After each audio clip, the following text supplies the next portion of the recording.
Magandang gabi po sa inyong lahat. Almost 3 years ago, bago po ako lumipat dito sa Mira mula sa De La Estrada, naglinis ako ng kwarto ko, general room cleaning. Ang unang bagay na ginawa ko ay nag-sort out ng mga libro ko. Pinili ko ang mga hindi ko nababasahin at hindi ko na mababasa pa. Gayun din ang mga letters, notes, and other papers na wala ng silbi at halaga, kahit sentimental value. Habang mas lalo kong binubusisi, tinitignan ang kwarto ko, mas dumarami ang mga bagay na nakikita kong hindi ko na kailangan, hindi ko na magagamit, na kailangan ng i-dispose, kailangan ng itapon. I had to acknowledge that a lot of things had messed up or cluttered my room.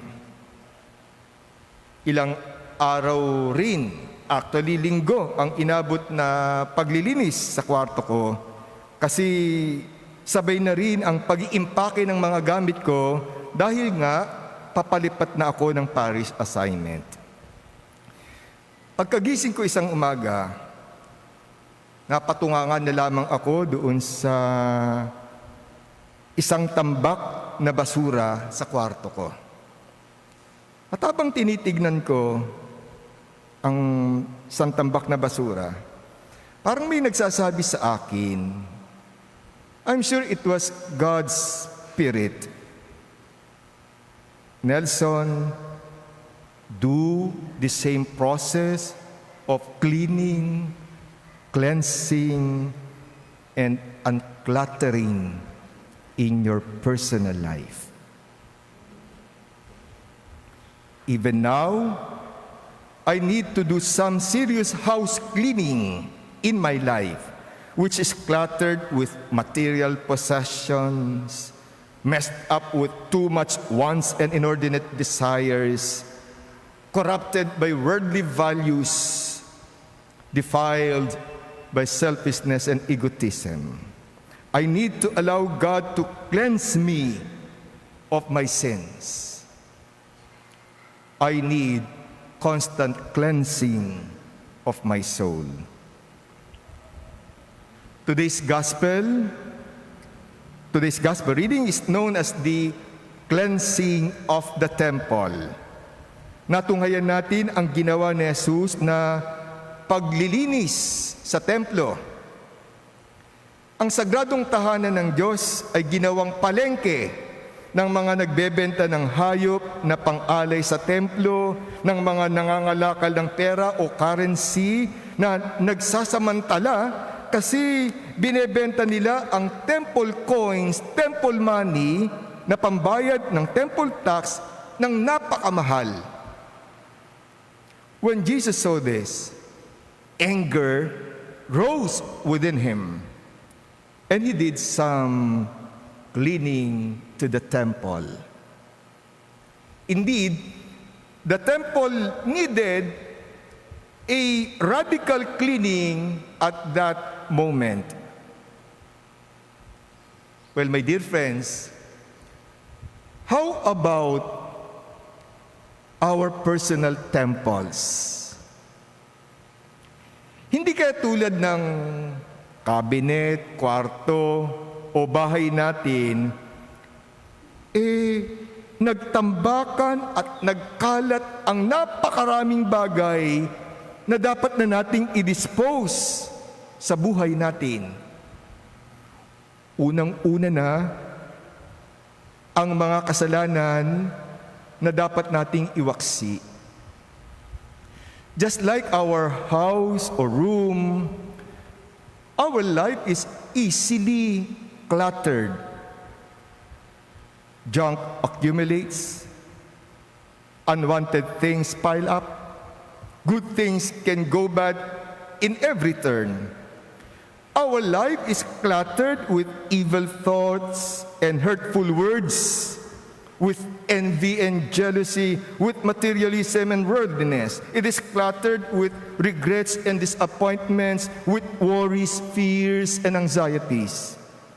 It is cluttered by worldly entertainment and sensual pleasures, with so much extracurricular activities and affairs.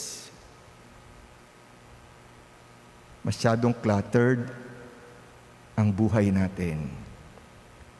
At dahil ang dali-daling naiipon ang kalat at tambak sa buhay natin, kaya kailangan natin ng regular cleaning, regular cleansing. We need constant repentance, constant conversion. Kung hindi, matutulad lamang tayo sa mga taong hindi na napapansin ang mga kasalanan na nagtambakan sa buhay nila. My dear friends, Lent is a time to do general cleaning in our personal temples. Huwag po nating asahan ang mga bagay na nagtambakan at nagkalat, nagpapasikip at nagpapabigat, nagpapagulo at nagpapadilim sa buhay natin, ay basta-basta na lamang mawawala, maglalaho, at biglang lilinis, aayos, at mag-aaliwalas ang buhay natin. Sa ganang sarili natin, hindi natin kayang linisin at ayusin ang buhay natin. We must allow the Lord Jesus to remove, to evict, to expel in a serious and radical way all the things that clutter and mess up our lives. My dear sisters and brothers, we have the grace of this season of Lent to help us unclutter our lives, to make them a place where Christ is at home and not a stranger or unwelcomed guest. Kaya ang tanong is Christ at home in your life? Or does He seem to be an intruder?